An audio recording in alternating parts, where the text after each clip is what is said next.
Tinatanong ka kanina, sabi mo, hindi ka pa nagkapag-umpisa ng flood control projects. Paano ka nagkaroon ng lisensya? Paano ka naging quadruple A?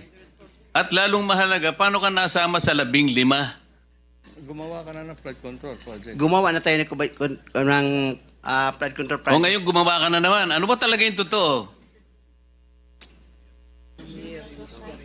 Baka hindi ka makauwi sa araw na ito. Nagsisinungaling ka na naman eh.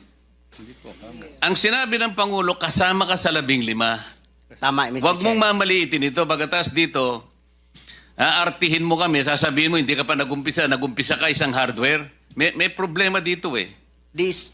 Ano lang yan, history lang yung sinasabi ko, Mr. Chair. Ano na yung totoo?